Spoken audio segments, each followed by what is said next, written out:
الشيخ ربيع هذه مدخلي من أهل العلم صحيح، ونعم الرجل. نعم. وصاحب عقيدة سلفية صحيحة. الشيخ ربيع من خيرة أهل السنة والجماعة، ومعروف أنه من أهل السنة ومعروف المقالات والكتابات.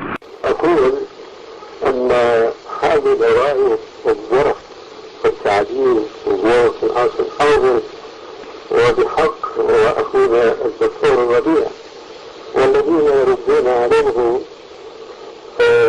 لا يردون عليه بعلم أبدا. والشيخ ربيع من علماء السنة ومن أهل الخير، وعقيدته سليمة ومنهجه قويم.